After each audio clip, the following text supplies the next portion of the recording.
I'm really glad to have an opportunity to address friends, Christian friends from Cambodia. បាទខ្ញុំមានចិត្តរីករាយដែលថ្ងៃនេះខ្ញុំមានឱកាសដើម្បីនឹងចែកចាយនៅទីបន្ទាល់ខ្លះៗដល់បងប្អូនកម្ពុជា This is my second visit to Cambodia, នេះជាលើកទី2ហើយដែលខ្ញុំបានមកទស្សនកិច្ចនៅស្រុកខ្មែរ but this one is special because recently my book on family life was released. បាទប៉ុន្តែលើកនេះគឺខុសពីលើកមុនដោយសារសភៅដែលខ្ញុំបាននិពន្ធអំពីក្បាលជីវិតព្រះសាគ្រីបោស័តបានបោះពុម្ពផ្សាយរួចហើយ I was asked to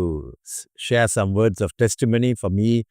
my journey as a writer. បាទហើយខ្ញុំបានទទួលនៅការสนับสนุนឲ្យខ្ញុំធ្វើការចែកចាយនៅទីបន្ទាល់បាទខ្លះៗអំពីការដំណើរជីវិតរបស់ខ្ញុំជាអ្នកនិពន្ធសភៅ I come from a Christian family. I grew up in a Christian family. បាទខ្ញុំបានចំណានវ័យធំឡើងនៅក្នុងគ្រួសារគ្រីស្ទបរិស័ទ But my mother and grandmother were converts to Christianity. ប៉ុន្តែម្ដាយរបស់ខ្ញុំនិងជីដូនរបស់ខ្ញុំបាទបានទទួលជឿព្រះ And from the time we were children, my mother, as a youth, she was a Buddhist. បាទកាលនៅពីក្មេងម្ដាយរបស់ខ្ញុំគាត់គឺជាអ្នកកាន់ព្រះពុទ្ធសាសនា But from the time we were children, she taught us the Bible. បាទប៉ុន្តែពេលកាលពួកខ្ញុំនៅក្មេងបាទម្ដាយរបស់ខ្ញុំបានបង្រៀនព្រះគម្ពីរដល់ពួកខ្ញុំ So I grew up knowing the Bible. បាទចឹងហើយខ្ញុំក៏បានចំណានវ័យធំឡើងហើយក៏បានរៀនសូត្រព្រះគម្ពីរ But I knew very much that I was not really walking with God. បាទប៉ុន្តែខ្ញុំក៏ដឹងផងដែរថាខ្ញុំបានដើរជាមួយនឹងព្រះប៉ុន្តែมันមានភាពច្បាស់លាស់ I used to often tell my mother, I don't have any peace in my life. ខ្ញុំច្រើនតែនិយាយប្រាប់តែម្ដាយរបស់ខ្ញុំថាខ្ញុំមិនមានសន្តិភាពនៅក្នុងចិត្តខ្ញុំទេ I used to get very angry. ពួកខ្ញុំកៅឆាវ I still remember we had a very godly pastor. ខ្ញុំចាំថាខ្ញុំធ្លាប់មានគ្រូគម្ពីរម្នាក់ក៏ជាអ្នកដែលគ្រប់កប់ខ្លាចព្រះណាស់ This was when I was about 13 or 14 years old. បាទកាលនោះខ្ញុំប្រហែលជាអាយុ13 14ឆ្នាំទេ And I was very angry with my brother. I was scolding him. ខ្ញុំក៏ធ្លាប់ខឹងនឹងបងប្អូនប្រុសខ្ញុំក៏ធ្លាប់ជេរគាត់ដែរ And while that was happening, my pastor walked into the house. បាទហើយពេលហ្នឹងគឺខ្ញុំពុំតែខឹងពុំមានជេរហ្នឹងឯងគ្រូគម្ពីរតាមពេលដែលគាត់ដើរចូលក្នុងផ្ទះខ្ញុំ And as I saw my pastor, my face was transformed. ពេលខ្ញុំក៏នឹកឃើញគ្រូគម្ពីរដើរចូលមកទឹកមុខខ្ញុំក៏បានផ្លាស់ប្ដូរដែរ In place of my angry frown, I had a saintly smile. ទឹកមុខដែលកំពុងតែខឹងនោះក៏បានផ្លាស់ប្ដូរទៅជាទឹកមុខញញឹម So I knew this was not real. It was around this time one day I was trying to pray in the night. ព្រោះថាកាលហ្នឹងខ្ញុំបានអធិដ្ឋានកាលពេលយប់ដែរ And I couldn't pray. I felt God was far away from me. ខ្ញុំអធិដ្ឋានកើតសោះមានអារម្មណ៍ថាព្រះអង្គដូចជានៅឆ្ងាយពីខ្ញុំ So my mother was asleep. I went to her room and woke her up. បាទពេលម្ដាយខ្ញុំគាត់កំពុងតែសម្រាននោះខ្ញុំក៏បានចូលទៅក្នុងបន្ទប់គាត់ហើយក៏ដាស់គាត់ក្រោកឡើង And I told her I can't pray. ហើយបានប្រាប់គាត់ថាខ្ញុំអធិដ្ឋានកើតទេ God isn't there. ខ្ញុំមានអារម្មណ៍ថាព្រះអង្គដូចអត់គង់នៅក្បែរខ្ញុំសោះ So my mother said, son, it's because we have sin that separates us from God. ខ្ញុំម្ដាយខ្ញុំក៏បានបញ្យល់ខ្ញុំថាដោយសារយើងមានពើបាបក៏បានធ្វើយើងដាច់ចេញពីព្រះអង្គ And she explained the gospel to me. ម្ដាយខ្ញុំក៏បានចែកចាយអំពីដំណឹងល្អបានខ្ញុំយល់ And that day I asked God to forgive me of my sin. ហើយនឹងខ្ញុំក៏បានអធិដ្ឋានទូលសូមឲ្យព្រះអង្គអត់ទោសបាបឲ្យខ្ញុំ That day I experienced peace. បាននៅថ្ងៃនោះខ្ញុំក៏បានដកពិសោធន៍ជាមួយនឹងសន្តិភាពនៅក្នុងចិត្ត But I was a very shy person. I never opened my mouth in public. ប៉ុន្តែខ្ញុំគឺជាមនុស្សដែលមានការអៀនខ្មាស់ច្រើនហើយខ្ញុំក៏មិនងាយបាទក៏មិនសូវមាត់កច្រើនដែរនៅកន្លែងទីសាធារណៈ So I firmly believe that I'm not useful for anything. អញ្ចឹងខ្ញុំក៏ជឿក្នុងចិត្តថាខ្ញុំដូចជាអត់មានប្រយោជន៍សម្រាប់អីតសោះ So I used to get very depressed by the fact that I'm hopeless. I don't have anything that I'm good at. ខ្ញុំក៏ធ្លាប់មានការចាក់ទឹកចិត្តដោយសារខ្ញុំគិតថាខ្ញុំជាមនុស្សមានប្រយោជន៍អីតសោះ Around this time, I began to feel that I'm called to the ministry. គឺនៅក្នុងពេលនោះឯងដែលខ្ញុំបានទទួលការត្រាស់ហៅឲ្យធ្វើការមករើព្រះអង្គ And that maybe I'm going to be a preacher. បាទហើយប្រហែលជាព្រះអង្គត្រាស់ហៅខ្ញុំឲ្យធ្វើជាគ្រូអធិបាយ But I didn't tell anyone because I thought this man who doesn't open his mouth will they expect him to be a preacher? តែខ្ញុំអត់បានប្រាប់ពីណាគេទេខ្ញុំជាមនុស្សមិនសូវមាត់កហើយគេមិនជឿថាខ្ញុំអាចខ្លាចជាគ្រូអធិប្បាយបានទេ But there was a burden inside of me to preach. តែមានបន្ទុកមួយនៅក្នុងចិត្តខ្ញុំដែលជំរុញខ្ញុំឲ្យចង់ធ្វើជាគ្រូអធិប្បាយ I had a friend who lived in another town where there was no church. មានមិត្តភក្តិម្នាក់រៀនគាត់រស់នៅក្នុងទីក្រុងផ្សេងមួយទៀត So I decided to write him a sermon every week. ខ្ញុំក៏ស្ម័គ្រចិត្តថាខ្ញុំនឹងសរសេរការអធិប្បាយព្រះបន្ទូលផ្ញើទៅគាត់រៀងរាល់សប្តាហ៍ And so I wrote to him a sermon every week. ខ្ញុំក៏បានសរសេរការអធិប្បាយព្រះបន្ទូលបាទហើយផ្ញើទៅគាត់រៀងរាល់សប្តាហ៍ So my desire to communicate truth was mediated through writing. ចឹងហើយខ្ញុំក៏មានកំណងចិត្តមួយចង់ចែកចាយអំពីសេចក្តីពិតរបស់ព្រះបន្ទូលតាមរយៈការតែងនិពន្ធ That was the start of my writing. ហើយគឺជាការចាប់ផ្ដើមដំបូងនៃដំណើរជីវិតរបស់ខ្ញុំជាអ្នកនិពន្ធសៀវភៅ So I'm grateful today that I was shy. ខ្ញុំអរគុណព្រះអង្គដែលកាលនោះខ្ញុំគឺជាមនុស្សដែលមានការខ្មាក់អៀន I didn't have confidence to write, to speak. ខ្ញុំ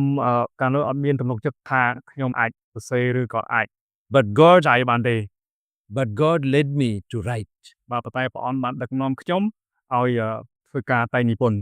So from the time I was a young person, I wanted to write. ចឹងចាប់តាំងពីពេលដែលខ្ញុំនៅតូចបាទខ្ញុំបានចាប់ផ្ដើមសរសេរសៀវភៅ The first book I wrote, well, actually I wrote my thesis earlier. ពីដំបូងមកខ្ញុំសរសេរនេះគឺសរសេរសារណា But the first book I wrote was when my colleagues in Youth for Christ, I worked for Youth for Christ, a youth organization. And my first book was when my colleague said, write us some discipleship material. ចឹងសៀវភៅដំបូងដែលខ្ញុំសរសេរហ្នឹងគឺមិត្តភក្តិខ្ញុំគាត់ធ្វើការនៅអង្គការយុវជនសំណតគ្រីស្ទគាត់ឲ្យខ្ញុំសរសេរសៀវភៅទាក់ទងទៅនឹងការកម្មកិច្ចសិស្ស So I wrote some material for our staff. បាទចឹងខ្ញុំក៏បានសរសេរអត្ថបទមេរៀនមួយចំនួនសម្រាប់បុគ្គលិកនៅអង្គការ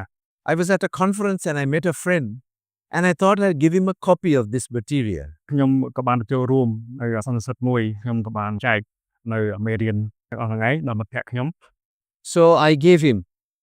this material បាទខ្ញុំក៏បានឲ្យមេរៀនហ្នឹងឯងទៅមិត្តភក្តិរបស់ខ្ញុំ and he gave it to a friend of his who was working for an American publisher, Tyndale House. គាត់ក៏បានឲ្យមេរៀនហ្នឹងឯងទៅមិត្តភក្តិរបស់គាត់ធ្វើការនៅអង្គការបុគ្គលផ្សាយរបស់អាមេរិកឈ្មោះថា Tyndale House And they said, oh, we'd like to publish this as a book. គេមើលទៅគេក៏ពេញចិត្តនឹងសំណេររបស់ខ្ញុំបាទហើយគេចង់បុគ្គលផ្សាយទៅជាសៀវភៅ So that's how I started. That was my first big book. ហើយគឺជាសៀវភៅដំបូងរបស់ខ្ញុំដែលបានបុគ្គលផ្សាយ And that book God used quite a bit actually. សៀវភៅហ្នឹងក៏គេបានប្រើប្រាស់មួយរយៈពេលដែរ It was called Leadership Lifestyle. សៀវភៅហ្នឹងគឺនិយាយពីរបៀបនៃការរស់នៅរបស់អ្នកដឹកនាំ It was based on 1 Timothy. បាទគឺផ្អែកទៅលើខ2ទីម៉ូថេ And different book clubs took it on and gave it as gifts to pastors. បាទហើយក៏មានក្លឹបអ្នកនិពន្ធហ្នឹងឯងបាទខ្ញុំក៏បានចែកចាយហើយក៏បានឲ្យសៀវភៅហ្នឹងធ្វើជាអំណោយដល់គ្រូបង្រៀន I don't know how many copies were done, but it's a few 100,000 copies. ខ្ញុំអត់ចាំថាសៀវភៅដែលបានបោះពុម្ពផ្សាយហ្នឹងហើយនឹងបានចែកផ្សាយហ្នឹងបានក្បាលទេប្រហែលជាខ្ទង់100,000ក្បាល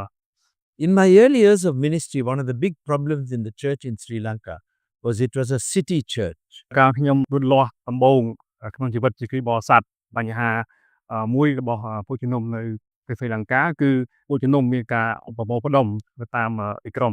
The gospel, Sri Lanka is predominantly a village country. ប្រទេសស្រីលង្កាប្រទេសដែលភាគច្រើនគឺប្រជាជនរស់នៅក្នុងតាមភូមិតាមទីដាច់ស្រយាល But there were very few Christians in the villages. បាទប៉ុន្តែមិនសូវមានគ្រីស្ទៀនបាទនៅក្នុងរស់នៅតាមភូមិទេ So God gave myself and a few others a real burden. We must take the gospel to the villages. បាទអញ្ចឹងព្រះអង្គក៏បានធ្វើការបណ្ដាចិត្តខ្ញុំហើយនឹងមិត្តភក្តិខ្ញុំមួយចំនួនទៀតបាទហើយមានបំណងចិត្តមួយគឺចង់ទៅផ្សាយនឹងល្អទៅដល់ភូមិជាច្រើននៅប្រទេសស្រីលង្កា So my first books were on that. សៀវភៅដែលខ្ញុំនិពន្ធដំបូងគឺនិយាយអំពីការងារហ្នឹងឯង Why should we take the gospel to the world? ហើយអ្វីបានជាយើងចាំបាច់ត្រូវនាំនឹងល្អ ប្រឈមចាប់លោកី because Christ is the only way to salvation. ហើយពីព្រោះព្រះគ្រីស្ទគឺជាផ្លូវតែមួយសម្រាប់ឆ្ពោះទៅរក So I wrote about 3 books on that topic បាទអញ្ចឹងខ្ញុំក៏បាននិពន្ធសភៅមានពីបទ3យ៉ាង to show why we should take the gospel out ដែលបង្ហាញថាហេតុអ្វីបានជាយើងត្រូវតែចេញទៅផ្សាយនឹងល្អ and how we should take the gospel. ក៏បង្ហាញពីរបៀបដែលយើងត្រូវផ្សាយនឹងល្អបែបខ្លះ And we became part of a movement that tried to encourage people to go. ហើយយើងក៏បានរួមចំណែកនៅក្នុងចលនាមួយនៅក្នុងការផ្សាយនឹងល្អ Around 2000, the year 2000, people began to tell me, you asked us to go, we went, but there is no one to look after us. បាទហើយឆ្នាំឆ្នាំ2000នឹងឯងមានអ្នកដែលគាត់ផ្សាយនឹងល្អថាយើងចេញទៅផ្សាយនឹងល្អបាទប៉ុន្តែអត់មានដំណើរគេជំរឿថែយើង So the second phase of my ministry was looking after people who had gone. ដំណាក់កាលទី2នៃការងាររបស់ខ្ញុំឯងគឺយើងត្រូវមើលថែដល់អ្នកដែលគាត់ចេញទៅផ្សាយនឹងល្អ So my books were on that topic. ចឹងសភៅខ្ញុំក៏បាននិយាយអំពីប្រធានបទហ្នឹង How to live with pain in the ministry. បាទត្រូវតែរស់នៅឆ្លងកាត់ការឈឺចាប់ដោយមិនខ្លះក្នុងការបម្រើព្រះ How to disciple people. តើយើងត្រូវបង្កើតសិស្សដោយមិនខ្លះ Around this time, I began to realize that many Christians are having problems in their family life. ហើយនៅក្នុងឡុងពេលនោះខ្ញុំក៏បានចាំថាមានរិបោស័តជាច្រើនដែលបម្រើព្រះអង្គក៏មានបញ្ហាជាច្រើននៅក្នុងគ្រួសារ Many of the Christian workers were first generation Christian. អ្នកដែលបម្រើព្រះអង្គកាលសម័យនឹងឯងគឺជាគ្រីបោស័តចំនួនទី1 They hadn't seen good models of what a Christian family is like. ពួកគាត់អត់បានមើលឃើញគំរូគ្រួសារគ្រីបោស័តពីមុនមកទេ So I began to conduct seminars on family life. ដូច្នេះហើយខ្ញុំក៏បានចាប់ផ្ដើមបង្កើតសិក្ខាសាលាដើម្បីបង្រៀនអំពីជីវិតគ្រួសារគ្រីបោស័ត And little by little, I thought I must write a book. យូរក្រោយមកខ្ញុំក៏បានចាប់ផ្ដើមសរសេរសភៅ I realized that this was a very serious problem. ហើយខ្ញុំដឹងថានេះគឺជាបញ្ហាធំមួយ And it's one book that I wrote with a strong sense of urgency. បាទអញ្ចឹងខ្ញុំចង់និពន្ធសភៅមួយក្បាលដែលនិយាយអំពីបញ្ហាហ្នឹងគឺក្នុងលក្ខណៈបន្ទាន់យ៉ាងខ្លាំង That's how the family life of a Christian leader was born. នេះគឺជារបៀបដែលសភៅអំពីជីវិតគ្រួសាររបស់អ្នកក្នុងគ្រីបោស័តបានចាប់ផ្ដើមមានឡើង And I'm very glad that it's now published in the in the Khmer language. ខ្ញុំមានចិត្តសប្បាយរីករាយខ្លាំងមែនទែនដែលបានទទួលដំណឹងថាសភៅនេះបានបង្ហាញភាសាជាភាសាខ្មែរ So all my books have come out like that. បាទអញ្ចឹងគឺសភៅរបស់ខ្ញុំទាំងអស់គឺសុទ្ធតែមានដំណើររឿងរបៀបនេះឯង I see that there's a need in Sri Lanka, ពីដំបូងគឺខ្ញុំមើលឃើញតម្រូវការរបស់ពួកជំនុំនៅស្រីលង្កា and I start taking seminars on that topic. ខ្ញុំក៏ចាប់ផ្ដើមឃើញបញ្ហាហ្នឹងហើយខ្ញុំក៏បង្កើតសិក្ខាសាលាដើម្បីបង្រៀនអំពីបញ្ហាហ្នឹង And that develops into a book. ហើយការហ្នឹងក៏បានមានការផ្លាស់ប្ដូរទៅជាការនិពន្ធសភៅ So I have most of my books are first published in USA. ហើយខ្ញុំភាគច្រើនគឺបោះពុម្ពផ្សាយនៅសហរដ្ឋអាមេរិក And the reason for that is that the publishers in USA have good contacts with publishers in other parts of the world. ហើយមូលហេតុដោយសារតែក្រុមហ៊ុនបោះពុម្ពផ្សាយពីបរិស័ទនៅអាមេរិកមានទំនាក់ទំនងជាមួយនឹងក្រុមហ៊ុនបោះពុម្ពផ្សាយផ្សេងទៀតនៅទូទាំងពិភពលោក So that's how the Cambodian Christians found out about my book. តាមរយៈការអ្នកក្នុងនេះឯងបានធ្វើឲ្យពួកជំនុំនៅស្រុកខ្មែរបានស្គាល់សភៅរបស់ខ្ញុំដែរ So now my books are in 24 different languages. សប្តាហ៍ថ្ងៃសភៅរបស់ខ្ញុំគឺបានបោះពុម្ពផ្សាយជា24ភាសាហើយ So as I look back, I'm grateful to God for my weakness. អញ្ចឹងពេលដែលខ្ញុំកន្លែងមកក្រោយវិញគឺខ្ញុំអរគុណព្រះអង្គណាស់ដែលព្រះអង្គបានប្រើប្រាស់ចំណុចខ្សោយរបស់ខ្ញុំ I was shy and didn't want to talk. ខ្ញុំជាមនុស្សដែលមានការអៀនខ្មាស់ច្រើនអត់សូវមកក So God pushed me into putting my thoughts into writing. អញ្ចឹងគឺព្រះអង្គបានជំរុញខ្ញុំហើយឲ្យខ្ញុំប្រើប្រាស់អ្វីដែលព្រះអង្គដាក់ក្នុងទំនួលខ្ញុំឲ្យខ្ញុំសរសេរចេញជាសភៅ And that made me a writer. ព្រះអង្គបានផ្លាស់ប្រែខ្ញុំឲ្យក្លាយជាអ្នកនិពន្ធ So maybe I'd like to encourage anyone here who's struggling with a weakness. បើចឹងហើយខ្ញុំចង់លើកទឹកចិត្តបងប្អូនដែលមានបញ្ហាតាក់ទងទៅនឹងពីខ្សោយ Paul says that our weakness can be transformed into our strength. ហើយវគ្គពោលក៏បានបង្រៀនយើងថាព្រះអង្គអាចប្រើប្រាស់ភាពខ្សោយរបស់យើងឲ្យក្លាយទៅជាភាពខ្លាំងវិញ When God's grace is is applied to it. គឺពេលណាដែលគុណរបស់ព្រះធ្វើការការផ្លាស់ប្ដូរនេះកើតមានឡើង Thank you very much for this opportunity to share my heart with you. អញ្ចឹងខ្ញុំអរគុណខ្លាំងណាស់សម្រាប់ឱកាសពេលនេះដើម្បីខ្ញុំចែកចាយពីបន្ទាល់ចេញពីក្នុងចិត្តរបស់ខ្ញុំ